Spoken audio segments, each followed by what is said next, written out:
Salam, hər vaxtınız xeyir olsun. Gözəl təlim iştirakçılarımız. Bugün mən psixopedaqoq Nurani Hüseynova sizlərlə birlikdə bu gözəl mövzu haqqında danışmağa və mən çox şad olacağam. Və əminəm ki, bugün bu mükəmməl mövzu hər birimizin həyatında bizi düşündürən və insanların psixologiyasını bilmək üçün hər birimizə maraqlı gələn bir mövzu seçmişik və mən yenə əminəm ki, bugün sizlər bu təlimdən nələrsə öyrənəcəksiniz və mən də bildiklərimi sizə çatdırmağa çox şadam. İlk öncə bildirmək istəyirəm ki, səsim yaxşı gəlirmi? Bəli. Səbinə xanım. Bəli, aydın gəlir. Ona görə açılmırdı məndə, yenidən bağlandım, bilmirəm ya getdim, buradaydım, amma məndə göstərmirdi. Bu günləri bu mövzu haqqında sizlərlə birlikdə fikir mübadiləsi olub və mən öz bildiklərimi sizə çatdıracağam. Mən düşünürəm ki, hər birimiz gəlin etiraf edək ki, gündəlik həyatımızda bir neçə oyuncu ilə rastlaşırıq. İstər ofisimizdə, istər ailədə, istər ictimaiyyətdə, istər dostlar arasında, yəni bizim hər birimiz bir çox gizli oyuncularla rastlaşırıq və biz nə etməliyik ki, o gizli oyununu biz öz tərəfimizə çəkə bilək və bizi manipulyasiya etmələrinə, bizi sanki bir qurban rolunda görmələrinə və bizə istədikləri kimi davranmalarının qarşısını alaq. Gəlin baxaq. Mən indi istəyirəm insan analizini necə edə bilərik. Mən düşünürəm ki, biz əgər danışdığımız insanla, rastlaşdığımız insanla ilk öncə ona analiz etmədən öncə göz yaddaşımızla onu skrin edək. Sual verək ki, Nurani xanım, necə göz yaddaşımızla skrin edə bilirik? Biz çünki göz yaddaşımızla onu skrin etməliyik, o insanın danışığına, bədən dilinə diqqətli olmalıyıq ki, biz onu analiz edərkən müəyyən məqamlar bizim yaddaşımızda, göz yaddaşımızda bir canlansın və biz o insanın bizim qarşımızda analiz edərkən hansı bədən dilində və yaxud da nəyi bizə çatdırmaq istədiyini biz bilək. Demək, biz nə edə bilərik? Biz bir insanla danışarkən, qarşı-qarşıya oturmuşuqsa, biz ilk öncə hər hansı bir məsələ haqqında və yaxud da bir söhbət edirik. İlk öncə ayaqlara fokuslanırıq.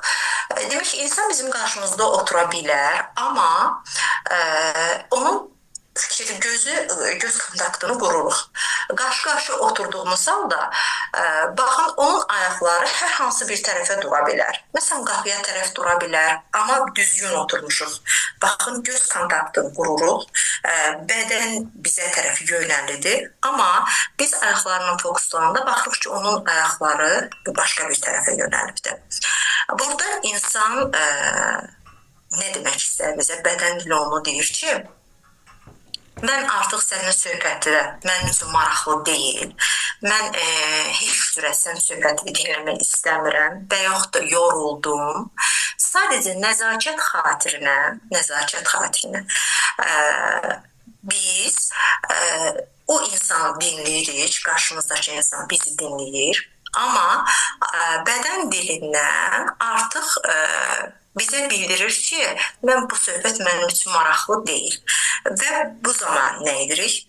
Biz onu müşahidə etdiyimiz anda söhbəti dayandırırıq və artıq o məqamı biz dayandırmalı oluruq. Niyə? Çünki biz dayandırmasaq qarşımızdakı insan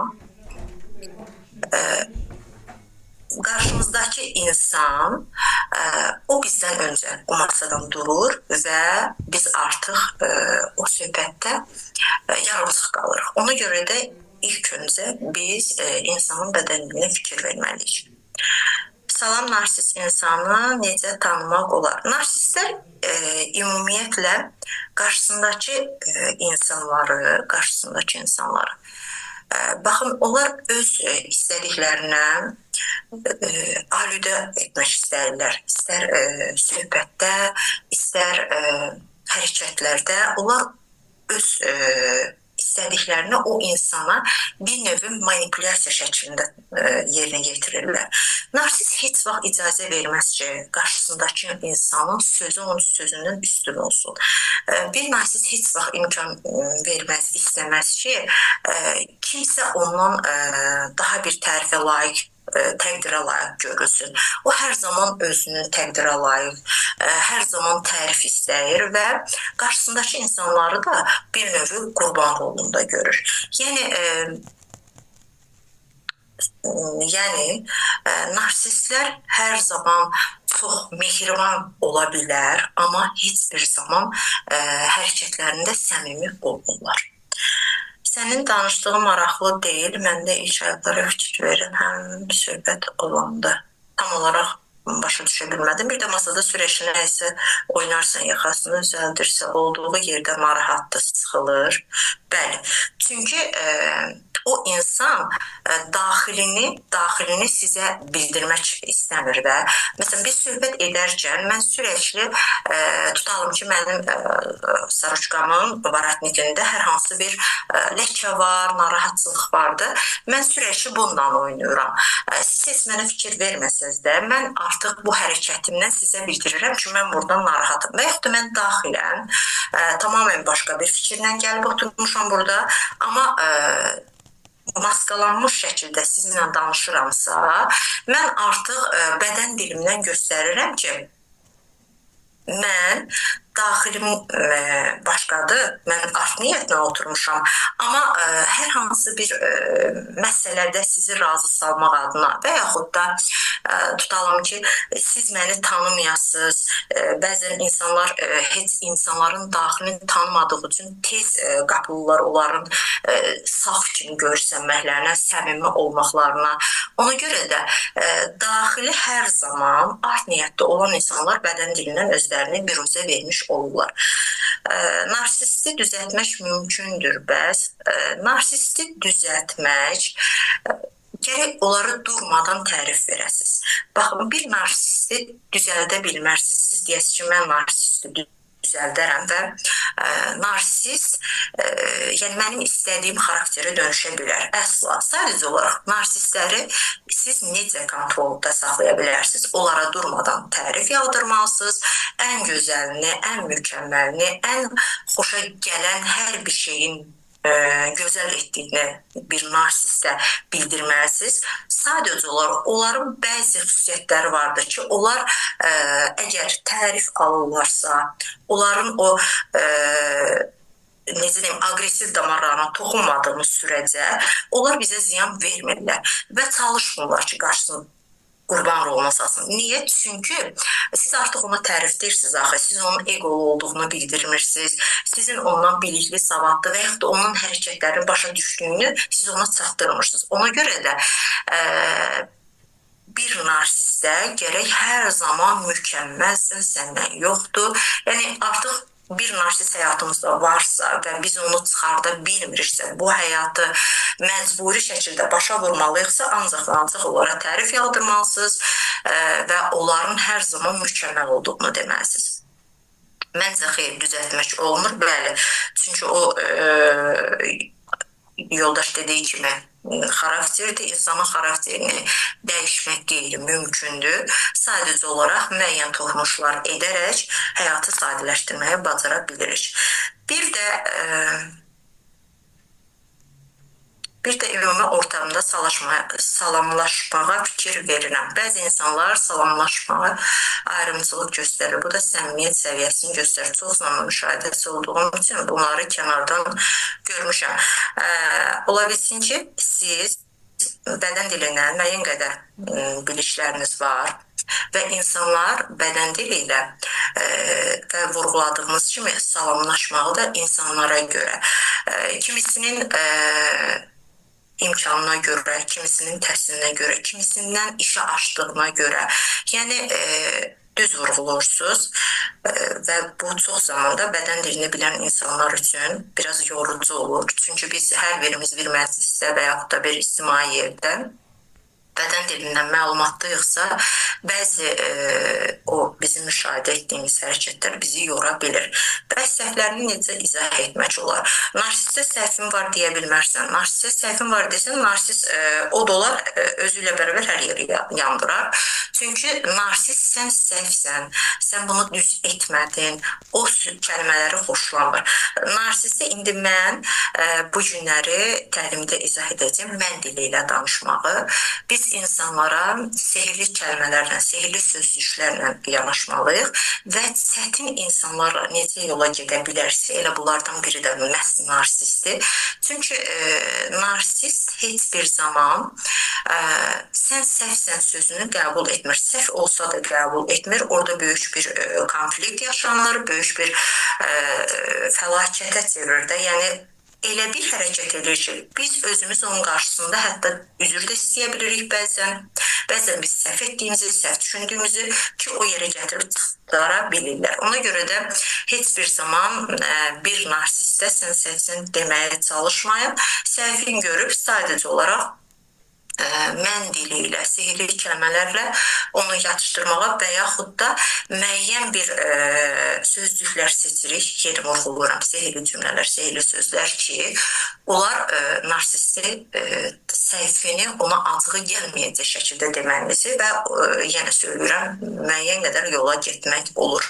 Narsist insan bildiyim qədərilə mən hamıdan yaxşıyam deyə düşünür. Başqalarının hisslərini nəzərə almır, tənqid qəbul etmir, daim tərif gözlər, öz marağını hər şeydən üstün tutur. Bəli, çünki o qarşısındakı insanları hər zaman qurban rolunda görür. O mənim qulumdur, o mənə artıq belə deyim, tabe olmalıdır, mən nə deyirəmsə odur. Yəni onlar bu düşüncədə olurlar. Ümumiyyətlə narsist birini həyatınızda saxlamayın. Bəzən həyat şərtləri elə olur ki, mən sizinlə razılaşıram, amma saxlamaq məcburiyyətində olan insanlar da vardı.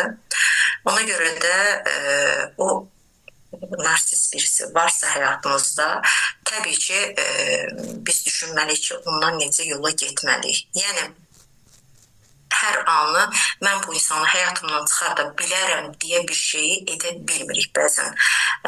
Bəzi istisnalı hallar olur ki, o həyat şərtləri onu qəbul etməyə insana öyrədir. Amma biz təbii ki, burada çox bilikli və insan psixologiyasını anlayaraqdan gücümüz çatdığı qədər ümumiyyətlə psixologiya sahəsindən çox anlayışımız olmalıdır ki, biz o insanları idarə edə bilir. Yalan danışanda gözlər qaçılır, yoxsa əksinə gözün içinə baxılır? Xeyr, yalan danışanda gözlər qaçılır. Çünki gözün içinə baxarsa qarşımızdakı insanın yalan danışdığını biz anlayırıq. Onlar gözlərin qaçmaqla bərabər bir çox hərəkətlər belə edə bilirlər, belə edə bilirlər, əl qulağın dalına gedir, müəyyən bir hərəkətlər göstərirlər, biz artıq onların yalan danışdığını bilirik. Yalan danışanda bəzi insanlar professionaldır, düz adamın gözünün içinə baxır. Əslində onlar professional deyil, sadəcə olaraq göz manipulyasiyasından sizi özünə tabe edir. Yəni manipulyasiya elədir ki, baxın, biz gözümüzlə də, danışığımızla da, hərəkətlərimizlə də, jestlərimizlə də insanı özümüzə adapte edə bilirik. Yəni, o səbəbə görə biz çalışaq nə gözü ilə, nə sözləri ilə, nə o göz oxşayan, ruh oxşayan sözləri ilə də belə icazə verməli insanlar bizi manipulyasiya etsin. Çünki manipulyasiya olunan insan bir müddətdən sonra artıq öz şəxsi balansında sərhədləri, aydın sərhəddi qoruya bilmir və o artıq qurban olundu olur. Mən düşünürəm ki, bizim hər birimiz bu insanları tanımalıyıq. Çünki biz bu həyatda yaşayırıqsa, ictimaiyyətdə varıqsa, ailəliksə və yaxud da tələbəyiksə, mən əminəm ki, bizim hər birimiz bu kimi insanları çox görürük və bu insanlarda durdurmağın bəzi yollar var ki, biz bugün onlardan danışacağıq. Narsist insan bildiyim qədərilə mən hamıdan yaxşıyım deyə düşünür. Başqalarının hisslərini bunu oxumuşam. Bədən dili üçün nə məsləhət kitab hansıdır? Bədən dili üçün elə bədən dilinin bədən dili adlı kitab vardı. Bir də insanların manipulyasiyasından necə qaça bilərik? Bu kimi kitablar vardı. Çoxdur. Mən Səbinə xanıma göndərərəm. Səbinə xanım qrupa göndərər. Hər biriniz məlumatda olarsınız. Bəs onun hərəkətləri mənə zərər verirsə, səhvlərini üzə deyib öz həyatımı da qurtarmağa çalışıram. Necə narsist həmişə tərifləyə bilərəm axı.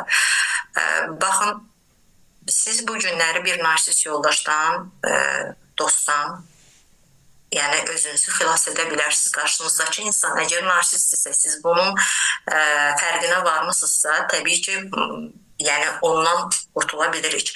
Müəyyən sərhədlər qoyaraq biz o sərhədlərə özümüz riayət etdikdə və qarşımızdakı insanlar da ona riayət etməyə çalışır. Amma narsistlər heç bir zaman etmir və insanı öz arzularına hər zaman daha bir razı salmağa çalışır və elə bir kəlmələrdən, elə bir insanın ruhunu oxşayan sözlərdən istifadə edir ki, iradəsi zəif olan emosional insanlar daha tez ağılır onlar.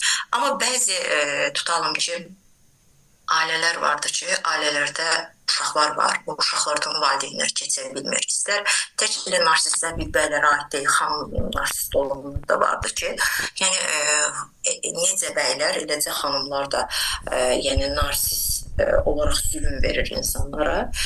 Bəzən müəyyən bir nüanslar olur ki, o nüanslardan keçmək olmur, o narsistdən qurtulmaq olmur. Yəni, baxın, mən çalışdığım qədər daha bir o sərhəddi qoruyaraq danışmağa çalışıram. Ailələrdə elə şeylər var ki, biz onlardan keçə bilmirik. O səbəbə görə də onları biz sadə dillə, onların tərif verib, amma müəyyən söylədiyim kimi o sehirli sözlərdən istifadə edib, yavaş-yavaş biz öz həyatımızla bərabər onların da həyatını daha bir asanlaşdırmağa çalışırıq. Narsist insan bildiyim qədərilə mən hamıdan yaxşıyım deyə düşünür. Onu oxudum. Niyə gedir aşağı ki bu? Bədən dili ilə çox maraqlanıram. Mənim marağım dairəsindədir. Bu sahə. Sevirəm, bu yöndə kitab oxumaq filan. Və bədən dilində nəyisə oxuya bilmək, qeyri-səmimiyyət sezmək deməkdir. Qarşımdakı insanın qeyri-səmimi olduğunu görmək xoş olmur bəzən. Əslində, bədən dilini qeyri-səmimi hərəkətləri sezmək deməzdim. Çünki biz bu günləri artıq insanlardan o qədər bayaq söylədim ilk təlim başlayanda. Çünki həyatımızda o qədər gizli oyuncularla qarşılaşırıq ki, biz bilmirik insanlar bizə necə yanaşır. Həqiqətən də göründüyü kimidir, yoxsa göründüyü kimi deyil. Üzdə bizə belə görsənib, amma art niyyətlə yanaşır. Biz məcburuq bədən dilini öyrənməyə. Çünki biz nə qədər bu ictimaiyyətdə varıqsa, özümüzə, ailəmizə, övladlarımıza, yaxınlarımıza, ən birinci özümüzə yararlı olmaq üçün və özümüzü qorumaq üçün biz bədən dilini mütləq və mütləq bilməliyik. Niyə? Çünki bədən dilini bilməyəndə yenə deyirəm, insanları oxuya bilmirik. Biz əslafullah nə Allahıq, nə falcıyıq ki, deyək ki, məsələn, mən buna baxıb bilə bilərəm. Biz sadəcə olaraq ünsiyyət qurduğumuz insanlarla ilk öncə yəni necə formalaşıb. Bəzən insanlar var ki, o qədər mükəmməl danışır, amma bədən dili tamamilə fərqlidir. Bəzən bədən dili bizi manipulyasiya etməyə çalışır, amma ünsiyyət qurduğumuz insan tamamilə fərqli danışır. Ona görə də bunları bir-birindən ayırt etmək üçün biz mütləq və mütləq bədən dilini bilməliyik. Narsist insan yenə getdi aşağı, əlin masanın üzərinə qoyur və biz bunu gücləmə texnikası ilə artıq biz bunu eyni ilə özünə qaytarmalıyıq və o insanın etimadını qazanmaq üçün. O insanın etimadını qazanmaq üçün biz də danışarkən nəzakətli, sakit səs tonumuza diqqət edirik və gücləmə texnikasını istifadə edib eyni ilə onun etdiyi hərəkəti eynisini təkrarlayırıq. Və insan bu anda düşünür ki, mənim ola bilər ki, bu insanla fikirlərimiz üstə düşər. Çünki insanlar bizə niyə inanmalıdır? İnsanlar özü kimi bilən insanlara inanır, etimadda olur və bu günləri biz hər hansı bir görüşmədə olarkən bəzən özünü ifadə edə bilməyən, çox bilikli, savadlı, təhsilli insanlar var ki, özünü idarə edə bilmir. Qarşımızdakı insana özümüzü yanlış təqdim edə bilirik. Amma biz bilik bacarıqlarımızla bərabər özümüzü təqdim etmə bacarığımız da olmalıdır və bu da bunun başında bədən dili durur və nitqimizə, müraciətimizə diqqət etmək durur. Bu dediyim gücləmə texnikası oldu. Bəzən təsir gücü, gəlin təsir gücündən danışaq. Biz insanları necə anlaya bilərik ki, insanlar, belə deyəm də, danışanda, insanlarla danışanda müsbət nəticə alaq.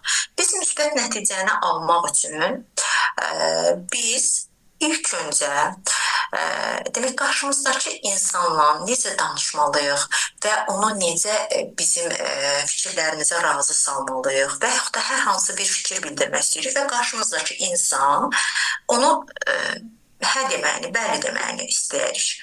Və bu insanı bəli dedirtməyimiz naminə biz yenə o insanı sakit şəkildə müşahidə edirik və müşahidə etdikdən sonra burada nədir?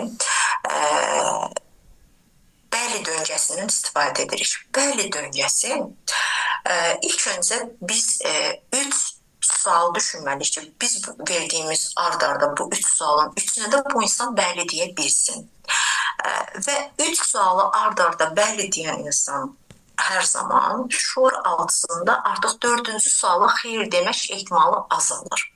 Misal, sadə bir misal göstərim. Hər birimiz bu kimi yəni halları müşahidə edə bilirik. Sinifdə sual verir. Bu gün dərsi kim mükəmməl oxudu? Deyir mən. Bu gün yazılarını kim mükəmməl yazdı? Deyir mən. Bu gün müəlliməsini kim çox sevir? Deyir mən. Dördüncüdə deyir ki, bu gün anasını kim az sevir?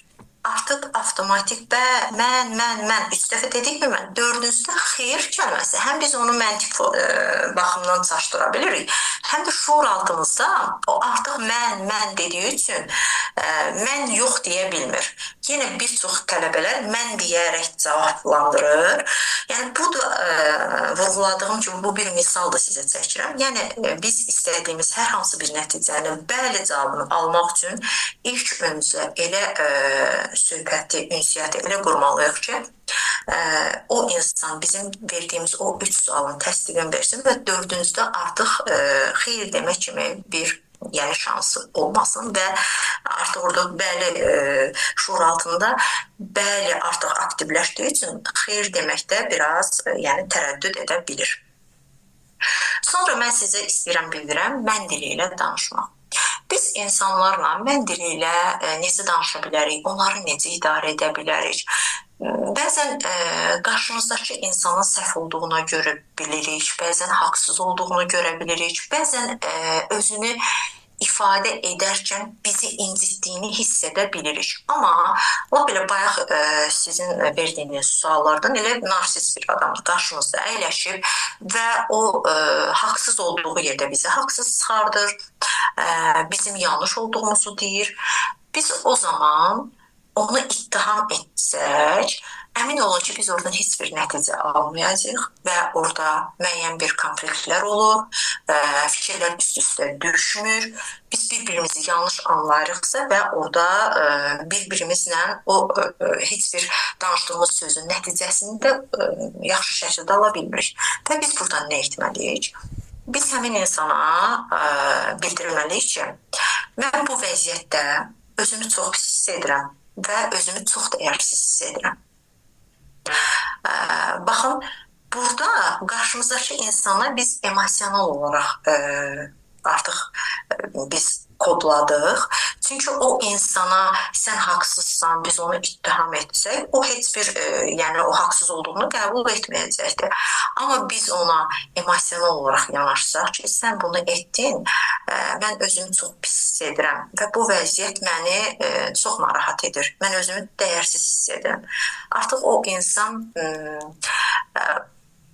yəni susur və burada o sizi dinləməyə başlayır və burada artıq konfliktlər olur. Yəni mən dili budur. İnsanlara sehirli kəlmələrlə, sehirli sözlərlə ifadə etməliyik. Mən illər bundan öncə mən yetişkinlərlə, uşaq ailələrlə işləyirəm. Mən uşaq psixologiyasının, yetişkin, ailə, coaching kimi fəaliyyət göstərməmişdən öncə mənim bir özümün hocam vardı. İndi hal-hazırda da Türkiyədə davam edir. Adil Maviş bəlkə də adını eşidərsiniz. İlk öncə mən onun hipnotik dil qəlbləri adlı təlimini götürmüşəm. Bu günləri insanlara müraciət edərkən, insanların qəlbini oxşamaq, ruhunu oxşamaq üçün bayaq vurğuladığım sehirli kəlmələrdən, sehirli sözlərdən istifadə etməliyik. Çünki bu günləri insanlarda həddindən ziyadə qayğısı çox olan, narsist insanlar, hətta şizofren insanlar, nə bilim, özünü belə normalda o qədər normal, sağlam göstərib, ruhu o deyil. Ruhu bir növü deyim ki, xəstə olan insanlar vardır ki, biz onlarla ünsiyyət qurarkən hər zaman sözlərimizə, hərəkətlərimizə diqqət etməliyik ki, bəzən gözlənmədiyimiz anlarla qarşılaşa bilirik. Bəzən həyatımızda var, heç biz onun fərqində deyilik. Amma o anı hər hansı bir ünsiyyətdə olarkən o özünü biruzə verir, biz onu da tanıyırıq. Ona görə də o insanları tanımaq üçün biz sehirli kəlmələrdən istifadə etməliyik və özümüzü ifadə edərkən, qarşımızdakını anlamaq adına, onun psixologiyasını anlamaq adına və çətin insanların psixologiyasını anlamaq adına ilk öncə özümüzü qarantiya almalıyıq və o söylədiyim mən dilindən, sehirli kəlmələrdən mütləq və mütləq istifadə etməliyik. Bəzən bizim qarşımızda, mən seanslarımda çox müşahidə edirəm, yetişkin insandır, gəlib əyləşib, tamamilə fərqli bir problemlə müraciət edir. Amma seansda fərqli bir problemlərin olduğunu mən müşahidə edirəm. Mən o insana o problemləri bir həmən seansda saysam, o məni yanlış anlayacaqdır və növbəti dəfə seansa gəlmək istəmir. Çünki mən əgər onun yalan danışdığını görürəmsə, onu biruzə verirəm və yaxud da onun danışdığı kimi olmadığını onun üzünə söyləyirəm. Eqom güçsəlir və qarşımdakı insanı, mən psixoloqam, qarşımdakı mənim danışanımdır, o bura nə üçün gəlib, mən bu minvalına fikirləşsəm və o insana yaxınlaşsam, mən özüm heç bir nəticə əldə etmirəm. Danışan seansdakı danışanımı itirirəm və o insan əgər mənim hər hansı köməyimə ehtiyacı varsa elə orada sonlandırıram. Bunların olmaması adına biz insanlarla ünsiyyətə girərkən ilk öncə özümüzün anlamaq adına onları analiz etməliyik. Onları analiz edəndə də mütləq və mütləq istər danışığında, istər bədən dilinə diqqət etməliyik. Bəzən olur, biz psixoloq olaraq, indi mən bilmirəm burada psixologiyanı oxuyan tələbələrimiz varmı və yaxud da marağı olanlar varmı? Biz ilk öncə öz təcrübəmizdən yararlanmalıyıq və biz heç psixoloq deyilik, hər hansı bir sıravi, yəni bizdə kim nəsə dərdləşir, gəlin belə deyək. Biz problemimiz olanda, qarşımızdakı insan bizi yargılayırsa, bizdəki o problemi eqolu şəkildə üzümüzə vurursa və yaxud da bizimlə bərabər o emosional bağı qura bilmirsə, biz orada nə edirik? Susuruq və qarşımızdakı insanın bizi anlamadığını vurğuluruq. Amma biz istər psixoloq olaraq, istər hər hansı bir yoldaşı dinləyərkən sakit şəkildə, nəzakətli şəkildə o insanı dinləyiriksə və yenə söyləyirəm, mən dilindən istifadə ediriksə, bu bir texnikadır. Biz qarşımızdakı insana artıq emosional bağı düzgün qurmağı bacarmışıq demək. O insan özünü rahat hiss etməlidir o otaqda və tamamilə səmimiliyini ortaya qoyub danışmalıdır. Və bu da yenə vurğuladığım mən dilindən irəli gəlir.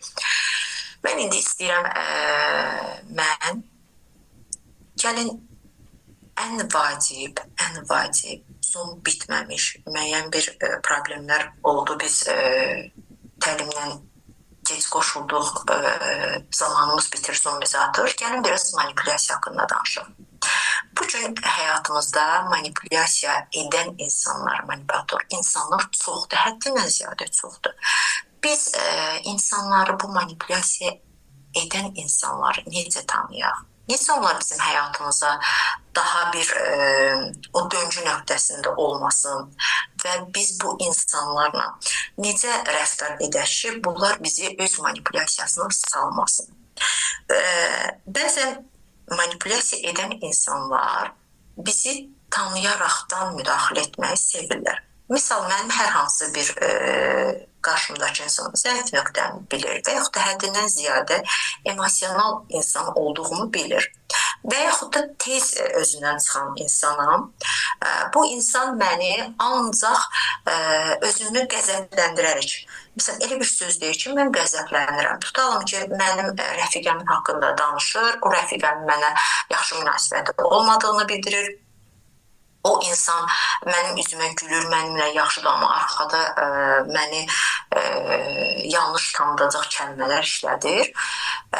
Tutalım ki, bu insan bilir ki, mən bunu bilirəm və buna reaksiya verəcəm. Çünki emosional insanlar adətən daha o iradəsi zəif insanlar, insanları analiz edə bilməyən insanlar və hər anı artıq o hiss edib ki, bu mənim manipulyasiyam altına düşə bilir, o zaman ondan istifadə edir. Biz bu zaman hansı texnikadan istifadə etməliyik? Boz daş texnikasından. Burada boz daş texnikası deyəndə bəlkə bu adlar gülünc gələ bilər, amma həqiqətən də psixologiyada biz bu texnikalardan istifadə edirik.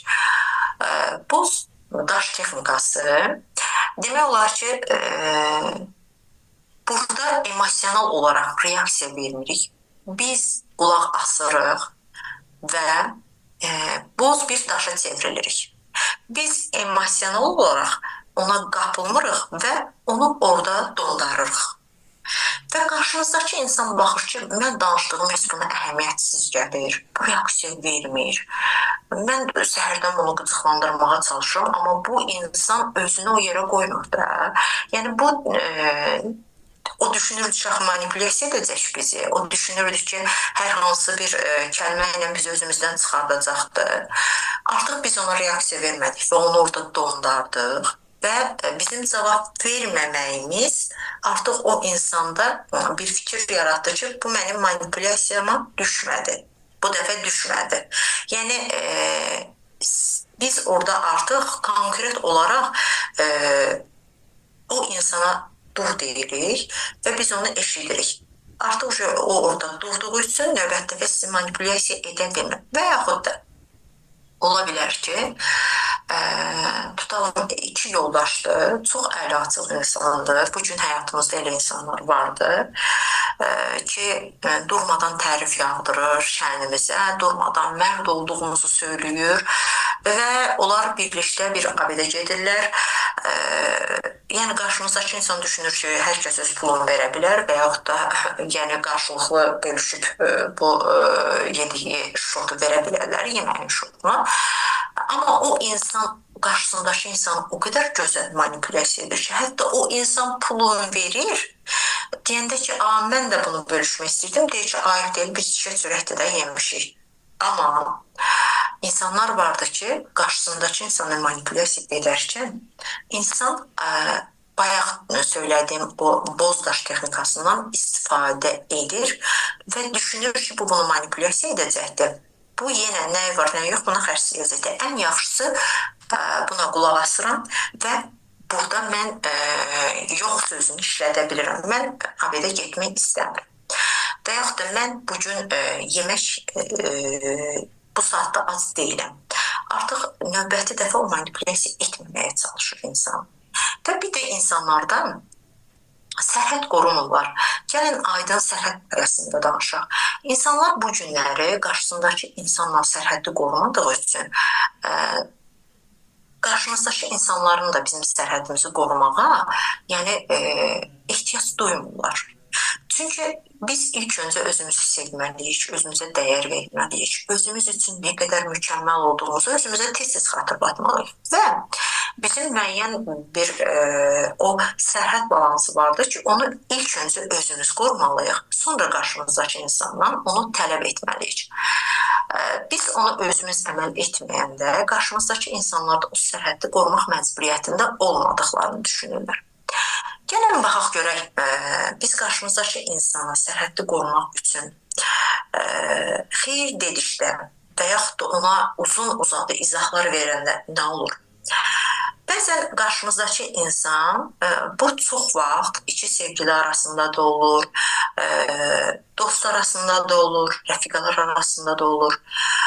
Baxın, misal çəkim, iki dostu müəyyən bir saatda onlar şəhərdə görüşmək istəyirlər və qarşı tərəf bildirir ki, mən bu saatda evdən icazə ala bilmirəm, çıxa bilmirəm və mən bu saatda ola bilmirəm.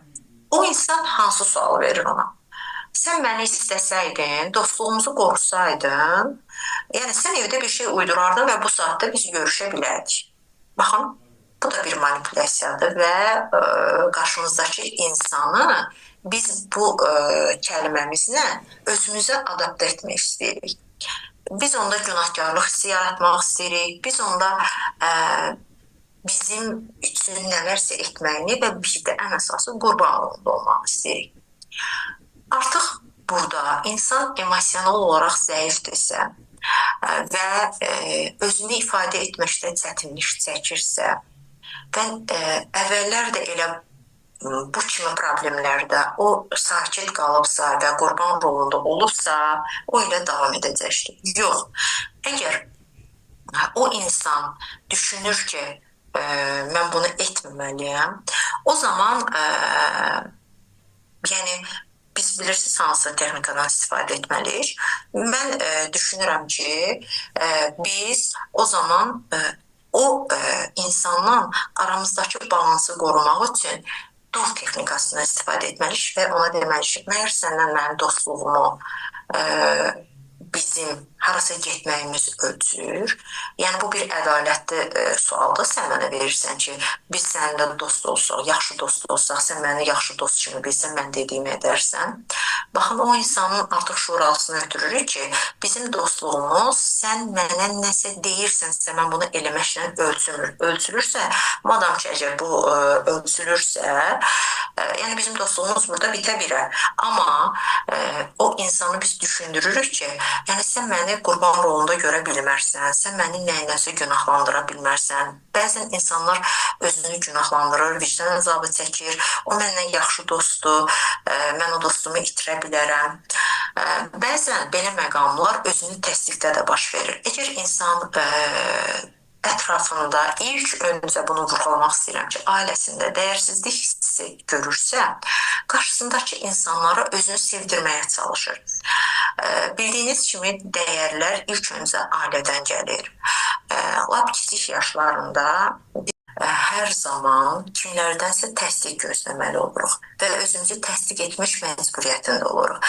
Biz bir fərd olaraq özümüzü o evdə təsdiq edə bilmişiksə, valideynlərimiz bir fərd olaraq bizi təsdiq ediblərsə, biz heç bir zaman qarşımızdakı insana özümüzü təsdiq etmək kimi bir fikrimiz, bir durğuya qapılmırıq.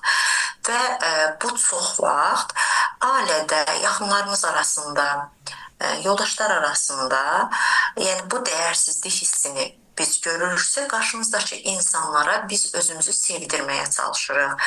Biz dostlarımız arasında çalışırıq ki, onların dediyini edək. Onlar nə deyirsə, biz onlarla daha yaxşı rəftar edək. Biz onların, belə deyim də, təqdirə layiq bizi görsünlər. Bu da çox vaxt qurban roluna olur. O sərhədləri qoruya bilmirik. Aydın sərhəd dediyimiz bir texnika vardır ki, biz o texnikadan tez istifadə etməliyik. İstər ailədə, istər yoldaşlar arasında, istər cəmiyyətdə, istər işlədiyimiz yerdə. O sərhəddi qorumadığımızda biz bir çox xoşagəlməz hallarla rastlaşırıq və bizi əzə bilirlər, egolarından istifadə edə bilirlər bəzən biz özümüzü ifadə edə bilmirik, ifadə etməyə heç icazə vermirlər. Ona görə də biz bu texnikadan mütləq istifadə etməliyik. Bayaqları sualları olanlar var idi. Kimin sualı var idisə, əslində vaxtımız sualları cavablandırmağa getdi deyə aram-aram bunlar kəsildi. İnsanları, yəni kimin sualı varsa ünvanlasın, cavablayıb.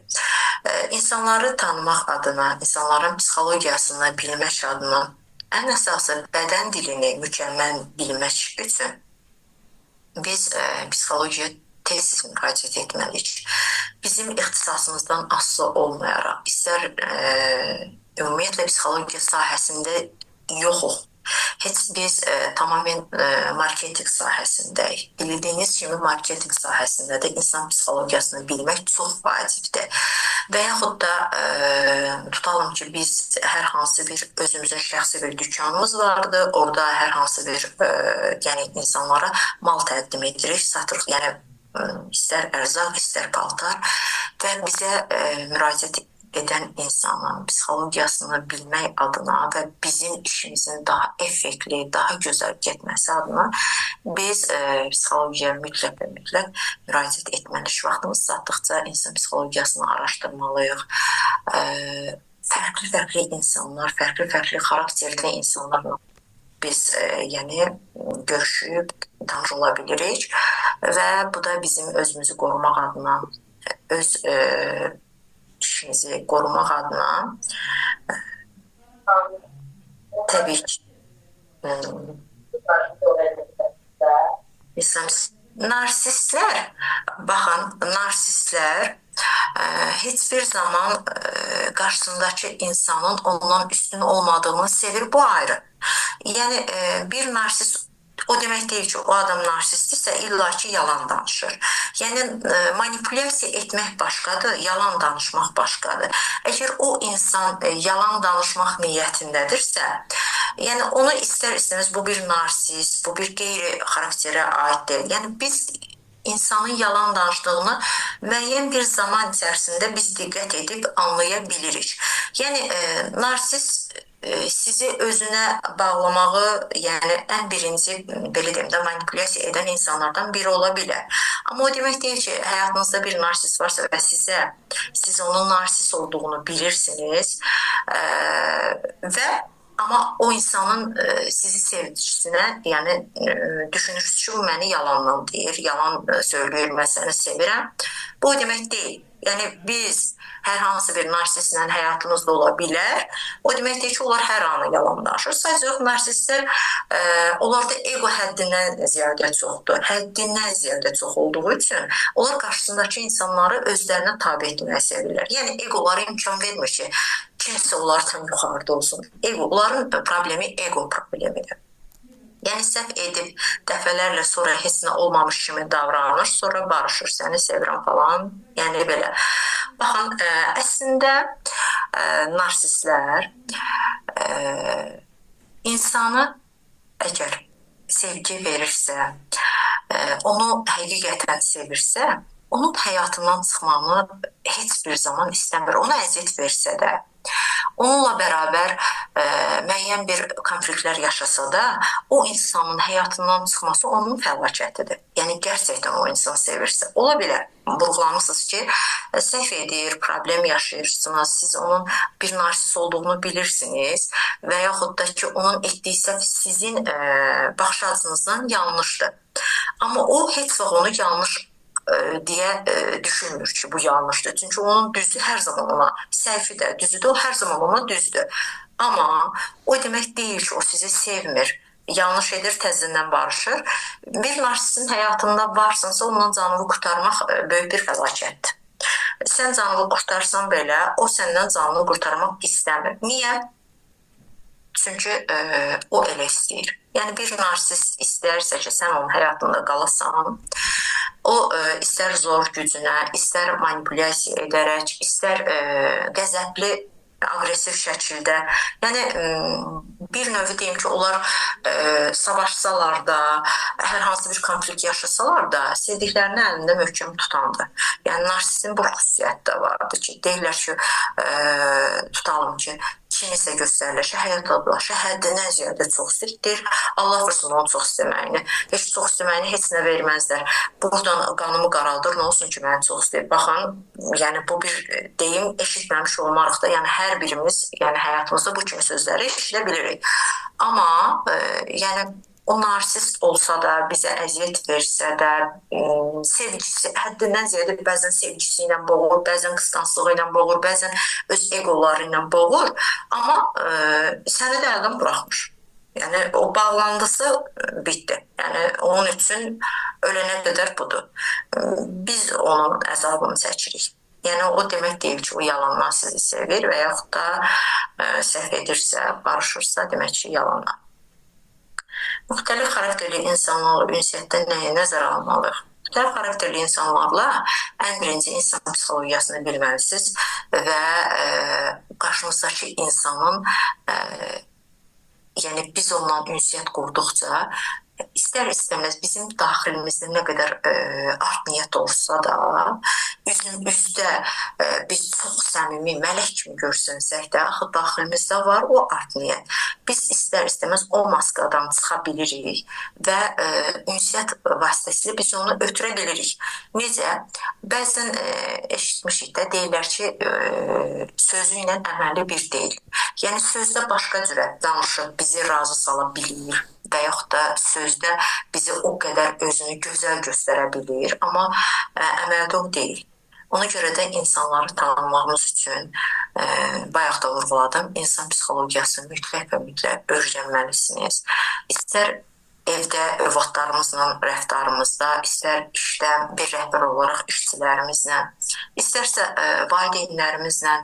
Yəni bəzən olur, valideyn övlad münasibətindən də gəlin sizə bildirim. Bəzən olur ki, valideynlər həddindən ziyadə qorumacı olurlar. Onlar qoruduqlarını fərqinə varmırlar. Onlar elə zənn edirlər ki, onların hər bir qorumasında uşağını təhlükədən qurtaracaqdır. Amma bu o demək deyil ki, mən uşağımı çox qoruyuram, sonra bütün təhlükələrdən azad etmiş oluram. Xeyr, əslində bəzən biz özümüz bilmədən də qoruya-qoruya da ziyan verə bilirik. Amma bunu o bağ mükəmməl olmalıdır. Övlad valideynlərini, valideynlər də övladını anlamalıdır. Burada ilk önümüzə güvən olmalıdır. Ehtimadı olmalıdır və qarşımızdakı insanın dəyərinin fərqinə varmalıyıq. Bu mənim övladım olsa da mən elə bunu istədiyim kimi yönəldə bilmərəm. Və yaxud da o mənim valideynimdirsə, mənim valideynim əgər öl deyirsə, misal, bəzən o qədər belə narsist valideynlər var, dominant valideynlər vardır ki, həddindən ziyadə içindəki o aqressivliyi özündən ixtiyarsız uşağına yansıda bilir. Amma biz burada qarşımızdakı insanın durduğu roluna görə və kim olduğuna görə və ilk öncə biz o qorumacılığı da, o təhlükəni də səmimi, düzgün ünsiyyət forması ilə qarşımızdakını bildirməliyik. Məsələn, valideynimizə deyə bilərik ki, tamam, sən məni qoruyursan, amma bu məni pis əziyyətdə qoya bilir. Və yaxud da onun valideyn də öz övladına empatiya hissini qurmalıdır. Mən də övladımın yaşında olmuşam. Mənim də valideynlərim mənə hər hansı bir qadağalar qoyanda mən hansı hissləri keçmişəm. Burada valideyn-övlad bağı da mütləq və mütləq düzgün qurulmalıdır. Yəni suallara əsasən fərqli, yəni suallar vardı deyə mən fərqli mövzumuzdan, təlimdən bəlkə də kənara çıxa bilirəm. Amma yəni sualları cavablandırmaq adına.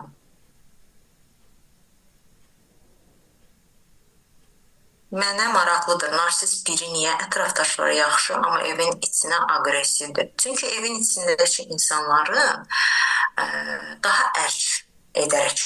O mənim həyat yoldaşımdır, o mənim oğlumdur, o mənim qızımdır. Yəni mən nə desəm o olmalıdır. Baxın, ətrafdakı insanlar hardasa etirazını bildirə bilir. və yaxud da nəzakət xatirinə dinləyir, amma onu etmir. Amma evdəki o öz komfort zonasında olur axı. Evidir və bunlar da bunun ailəsidir. Mən hansı kaprizimi istəyirəmsə onu yerinə yetirə bilərəm. Amma ətrafdaşları o kaprizləri edə bilmirlər. Ona görə də yəni evin içində aqressivliyi təqdim edə bilirlər. Ətrafda hamıya gülür, danışır, xoş sözlər, şən, amma evdə aqressiv, təhqir, covul söz deməyin biri olur. Necə? Ətrafda hamıya gülür, danışır, xoş sözlər, şən, amma evdə aqressiv, yəqin ki, tərsinə covul xoş söz deməyən biri olur. Yəni, bildirdiyim kimi, səbəb odur ki, o insan öz komfort... Elə bir, biz öz evimizdə necə rahat oluruq? Başqasının evinə gedəndə biraz daha hərəkətlərimizə diqqət edirik, danışığımıza diqqət edirik. Ev bizim olmadığı üçün, o alan bizim olmadığı üçün daha bir o evə uyğun, getdiyimiz insanlara uyğun, yəni sözümüzü, hərəkətlərimizi seçərək danışırıq. Bu da elə bir şeydir. Yəni o artıq öz evin içində o mənim oğlumdur, qızımdır, o mənim həyat yoldaşımdır. Bunların hamısı mənim qulumdur. Yəni mən nə istəyirəmsə o olmalıdır. Mən nə deyə bilərəmsə o olmalıdır. Və heç kim də məndən ağıllı deyil. Hamı mənə tabe olmalıdır. Mən əgər deyirəm ki, bu düzdür, hamı onu təsdiq etməlidir. Amma ətrafdaşlar, qıraqdaşlar elə demir axı. Və başqası ilə şəndir. Çünki ondan iş aşıda bilər, şən ola bilər. Əgər aqressiv olsa, daha bir narsist kimi davransa, onun sözü keçməyə də bilər, onu dinləməyə də bilərlər və ona görə o qarşısındakı insanlara görə elə davrana bilir. Empatiya niyə vacibdir? Empatiya ona görə vacibdir ki, əgər biz qarşımızdakı insanla, misal, mən öz sahəmdən, peşəmdən götürüm.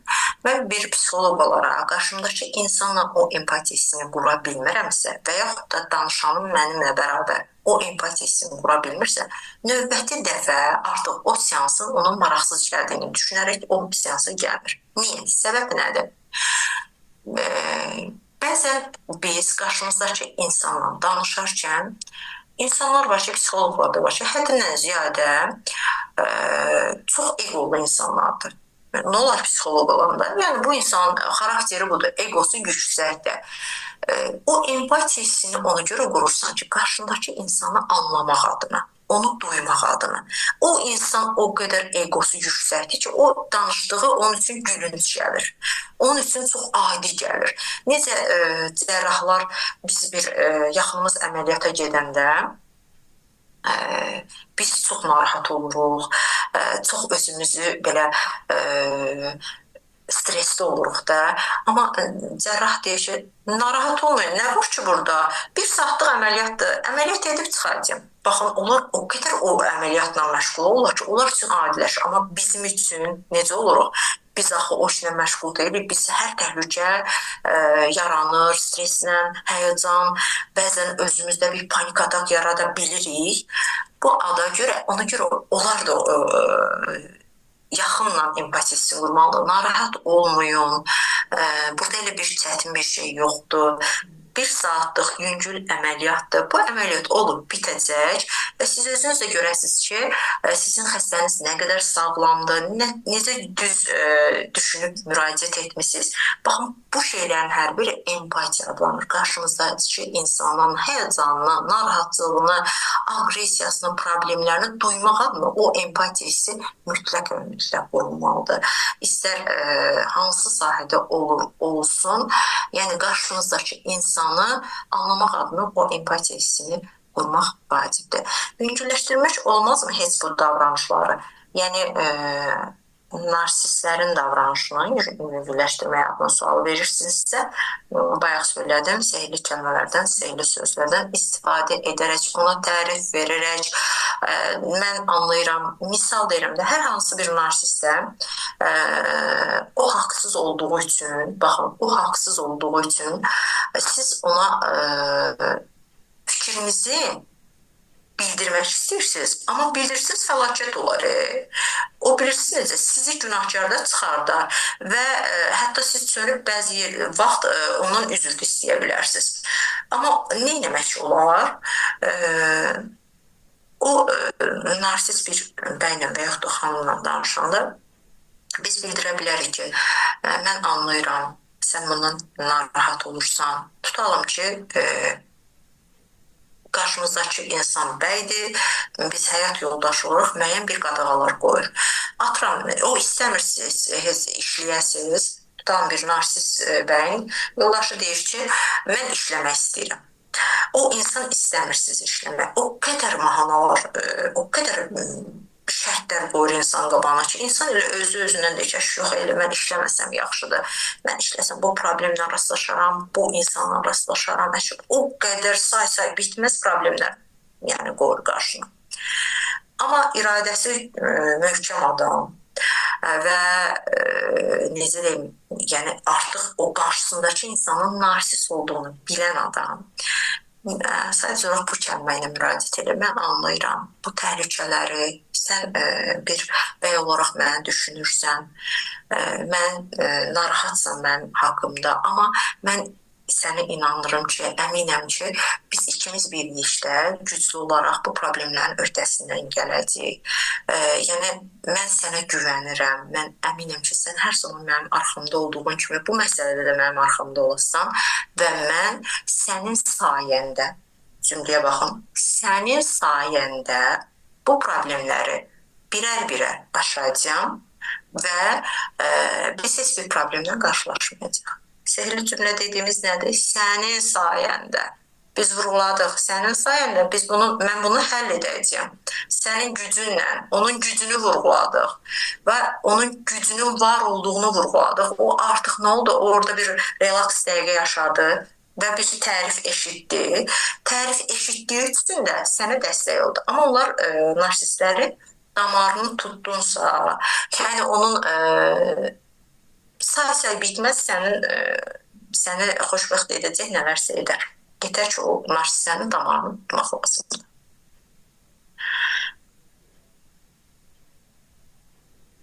Necə eləmək olar qarşısındakı incitdiyinin fərqinə varsın? Siz onun qarşısındakı insanı incitdiyinin fərqinə varması üçün onun ilk öncə onu emosional olaraq o hisslərlə yanaşmalısınız. Onun emosiyaları ilə mədəni desək oynamalısınız.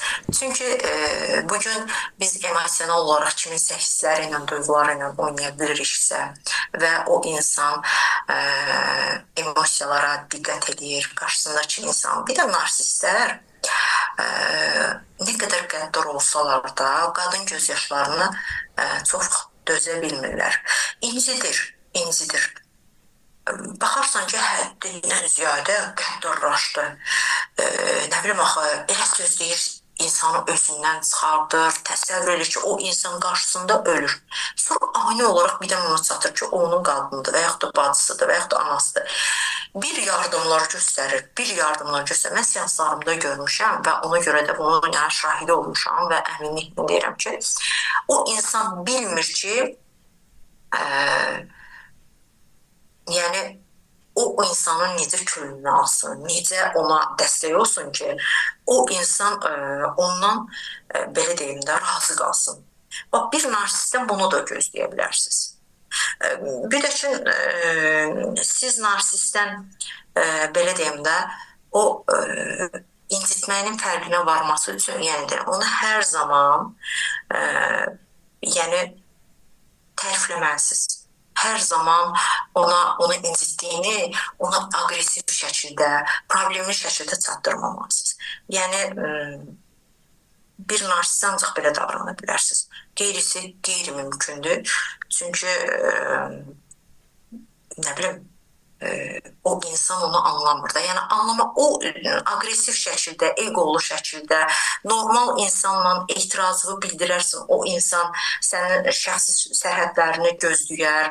O, bayaq söylədiyim kimi, o balansı qorumaq adına o insan çəkilir, amma bir narsist çəkilməz. Yəni, Bəzən olur ki, heç belə deyim də, o insan daha bir aqressivləşir və daha da yəni özünü fərqli şəkildə bizə göstərə bilir. Sonra qeyri-verbal ünsiyyət bədən dili nəyi göstərir? Qeyri-verbal ünsiyyət bəzən söz ifadə etmədən ünsiyyət qurmaqdır da. İnsanlar var ki, ümumiyyətlə ünsiyyət qurmağı sevmir. Belə deyək, kimisi deyir ki, mən əməlimlə göstərməyi sevirəm. Məsələn, çox ailə danışmanlarından çox adam şikayətlənir ki, Nurxan, mən istəyirəm ki, o nitqi ilə, sözü ilə ifadə eləsin mənim sevgisini. Bəy də deyir ki, sənə mənim sözlə ifadə etməyim lazımdır. Mən sənin istədiklərini yerinə yetirirəm. Hər arzunu gerçəkləşdirirəm. Səninlə bərabər hər belə deyim də sözdə deyil də, əməldə mən səndən yəni birəm də. Bu səni niyə narahat edir? İnsanlar var, ünsiyyət qurmaqdan qaçır. Bu da yenə körpə vaxtı az ünsiyyət qurulmağın, sən çox danışırsan, az danış, nə qədər danışdın, başım getdi. Yəni, biz qanan vaxtımızdan, bizdə, ailəmizdə bəzi müdaxilələr olur ki, onlar bizdə yaranan travmaların səbəbi olur. Yəni, ünsiyyət qurmağı sevmirik. Və yaxud da deyir ki, nə qədər çox danışdın, sənə bunu misal deyirəm də, nə isə etmək istəyirsən, çox sorğu sual edirsən, gətir, qoy, çıx get. Yəni, artıq danışma, ünsiyyət qurma. Baxın, bu da insanlarda artıq ünsiyyətdən qaçmağın səbəbi və onlar bədən dili ilə. Necə nitqi olmayan insanlar gerçəkdə jest dillərindən istifadə edirlər. Eləcə də bu insanlar bədən dili ilə özlərini ifadə edirlər. Və qarşımızdakı insana bəzən xoş gəlir, bəzən xoş gəlmir. Bəzən onu sözdə ifadə etmələrini istəyirlər. Bədən dili də deyil. Ona görə də qeyri-verbal ünsiyyətdə bədən dili ola bilər, aqressiyanı da biz bədən dili ilə göstərə bilərik. Ünsiyyətdə çəkinərik, qorxarıq sözlə ifadə etməyə, biz elə bədən dilimizlə. Çox vaxt uşaqlarda bunu görürük, valideynlərinə qarşı çıxa bilmirlər, özlərini bədən dili ilə göstərirlər. Aqressiyasını, əsəbini, qapı çırpırlar, kitabı möhkəm qoyur, hər hansı bir əşyanı götürərək çırparaq, bu bədən dilidir. Yəni, o valideyni aqressiyası bildirir. Bəzi insanlar da var ki, yəni özünü bədən dili ilə yaxşı ifadə edir. İnsanlara qarşı sevgisini ünsiyyətlə deyil də, danışmaq sevmir. Zamanında danışmaq ona qadağan qoyulub, nələrsə yəni onun üçün problem yaranıb da. Ona görə də o ünsiyyət dilinin vasitəsilə deyil, bədən dili ilə sevgisini, aqressiyasını, narazılığını yəni bildirməkdə daha bir müvəffəq olur. Belə, bilmirəm, Zoom-un vaxtları nə qədər var, nə qədər vaxtda bitəcəkdir. Suallarınız varsa, böyük məmnuniyyətlə cavablandırım. Yenə başda hər hansı bir texniki səbəblər oldu. Onlar adına hər birinizdən yəni üzrxahlıq diləyirəm. O məndən asılı olmayan səbəblərdən dolayı oldu. Ümid edirəm ki, hər birinizin suallarınızı sizi qanəedilir. Həqiqətən çox sağ olun. Sizdən çox şey öyrəndim. Çox rahatladım özümdə. Minnətdaram sizə məlumatlarınıza görə. Mən təşəkkür edirəm. İnşallah bu saydıqlarımız, danışdıqlarımız və hər birimiz adına, hər birimizin üçün yararlı olar. İnşallah növbəti təlimlərdə görüşmək ümidi ilə özünüzə yaxşı baxın. Hər birinizin işində, peşəsində, təhsil həyatında hər birinizə uğurlar diləyirəm. Və hər biriniz də öz işinizin, öz sahənizdə narsistlərdən, öz işinizdə, peşənizdə narsistlərdən qorunmağınızı və o sərhəddin özünüz adına qorunmasını arzu edirəm. Çünki hər birimiz o sərhəd, özümüzdəki o düzgünü özümüz adına və qərar verdiyimiz düzgünü özümüz özümüzə təsdiq edəriksə, qarşımızdakı insanlar da yəni o düzgünlüyü qoruyub saxlayacaq və hər birimizdə də o özgüvən xüsusi bir fərqli şəkildə inkişaf edir. Özünüzə yaxşı baxın. Allah amanında qalın. İnşallah görüşərək növbəti görüşlərdə. Siz də özünüzə yaxşı baxın. Sağ olun. Təşəkkürlər.